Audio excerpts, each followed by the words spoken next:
Ouais, c'est ça. étiez Mais pas- le couple traditionnel, entre guillemets, à distance, bon, pour moi, c'est chaud. Voilà. Bref, on va en Non, parler mais dans une vidéo.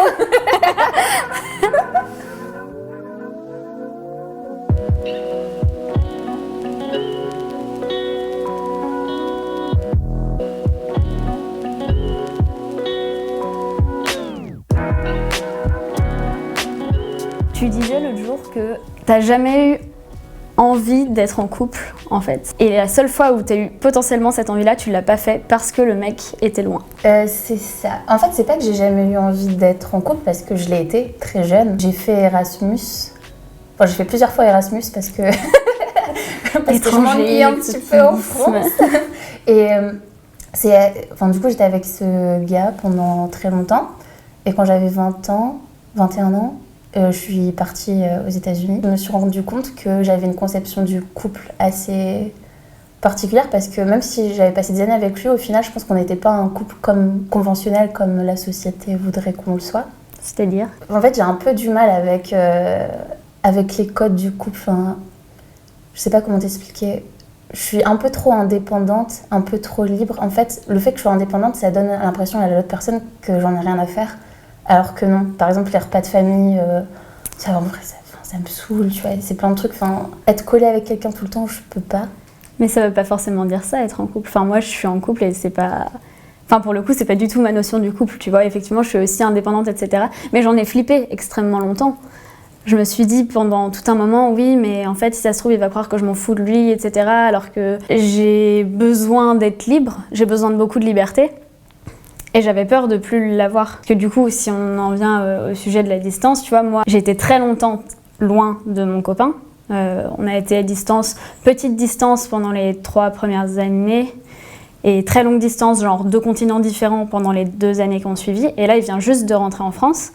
Et quand il est rentré en France, c'était chelou parce que j'ai pas sauté de joie, tu vois. Je me suis pas dit, waouh, trop bien. J'étais effrayée de perdre la liberté que j'avais eue pendant le temps où il était pas là. J'étais là, comment je vais faire pour qu'il se sente pas délaissé et pour quand même continuer toutes les activités que je faisais à côté. Et en fait, on en a discuté, tu vois. Et il avait la même envie que moi, c'est-à-dire de faire plein de choses. Et du coup, on se tient pas de compte, en fait. On essaye de se faire au moins un jour où on se voit. On se tient pas rigueur de ah, t'es pas venu passer la soirée avec moi, ah, je suis rentrée et t'étais pas là. Enfin. C'est ça, mais en fait, c'est un peu l'idée d'un être humain qui appartient, entre guillemets, à un autre, moi, qui me dépasse. Et par exemple, je sais que t'as vécu à distance ta relation amoureuse, et pour moi, c'est juste pas possible. Enfin, du coup, je sais pas, vous avez fixé des règles ou pas avant que tu partes ou avant qu'il parte? Bah, disons qu'on était déjà en relation depuis 3 ans, donc on n'a pas, à proprement parler, fixé de règles à ce moment-là. Peut-être on aurait dû en parler, en fait, avec le recul. On est juste resté sur le même contrat qu'on avait de base. C'est quoi le contrat? Le contrat qu'on avait de base, c'était un contrat très classique de couple monogame. Enfin voilà, on était en couple et avec tout l'aspect fidélité au sens classique du terme, c'est-à-dire qu'on va pas coucher avec d'autres gens, etc. On a quitté la France tous les deux, mais pas pour le même endroit. On s'est pas dit, on va remettre en question ces règles et on va faire autrement. D'accord. Mais pour moi, ça, c'est pas une chimère, mais c'est quelque chose, c'est une espèce de situation qui va vous rendre malheureux. J'ai fait plusieurs Erasmus et du coup, j'ai vu plein de cas de figure. Et souvent, rester dans cette version-là du couple à distance, c'est l'enfer. C'est à se claquer la tête dans les murs.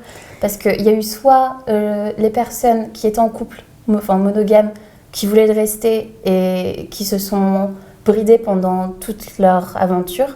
J'ai un exemple d'un pote qui était très amoureux de sa copine. Pendant 1 an, il n'a rien fait avec personne. Quand il est retourné dans son pays, il a retrouvé sa copine, il a dit « Ah, en fait, non, désolé, c'est fini. » Et il s'est dit « Mais en fait, j'ai gâché 1 an de ma vie. » En fait, je pense qu'il faut revoir un peu les règles parce que j'ai d'autres exemples de couples qui se sont dit « Bon, c'est 1 an, on va pas se voir. » Et ben, est-ce que le fait que moi, je vive mes histoires de mon côté, ça va faire que je t'aime plus en rentrant? Peut-être pas. À un moment donné, je pense qu'il faut voir sa vie comme sa vie à soi. Par exemple, quand je suis partie, je me suis dit je vais faire plein de rencontres, peut-être, je sais pas. Et du coup, j'ai pas envie d'être attachée à quelque chose. Déjà, ma relation, elle est pas super bien. Et je pense que c'était pareil pour lui. J'ai pas envie de le priver de moments de vie, peut-être qu'il va faire des rencontres importantes dans sa vie. Faut voir aussi à l'échelle de sa vie, faut pas qu'il pense à moi.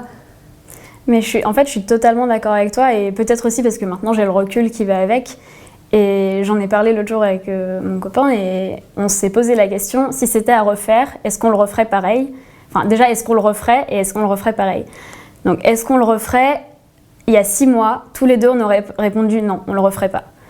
Aujourd'hui, comme ça va hyper bien et qu'on est hyper content, oui, on le referait. Mais je pense peut-être qu'on le referait un peu différemment, on ferait pas les mêmes erreurs. En fait, tu vois, quand je suis partie, donc je suis partie en Afrique du Sud à Johannesburg, pendant que lui, il est parti à Boston.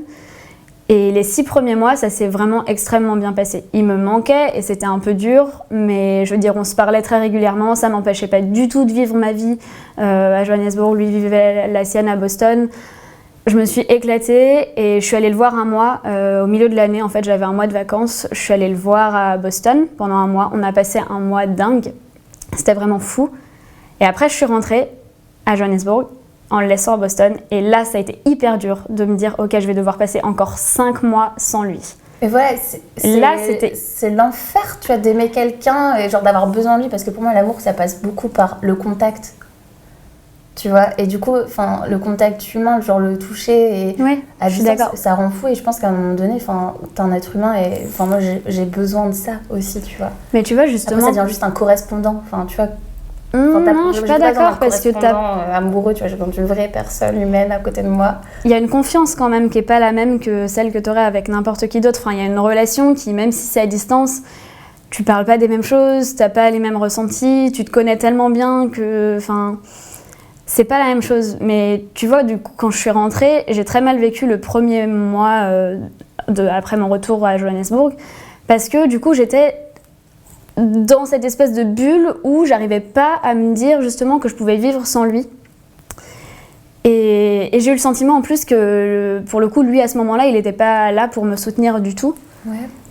Et du coup, j'ai passé un mois de merde, clairement, genre le pire mois de ma vie. Et au bout d'un mois, j'ai fait putain, mais meuf, t'es à Johannesburg, ça va pas t'arriver a priori tout le temps, ce genre d'expérience, donc arrête. C'est une expérience folle, c'est une fois, dans mon cas plusieurs fois, mais normalement c'est vraiment un moment unique dans ta vie.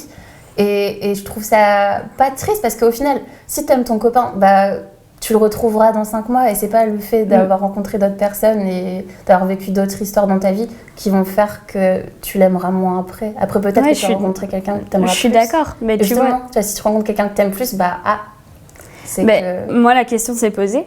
En fait, c'est-à-dire que j'étais...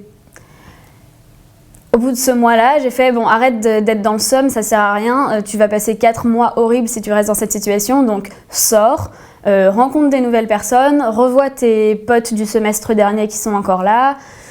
Je suis sortie avec mes potes sud-africains, j'ai rencontré des nouveaux étudiants en échange qui étaient là, et je me suis créé une petite bande de potes, on était 5 en gros, qui étaient vraiment très très soudés, on passait tout notre temps ensemble.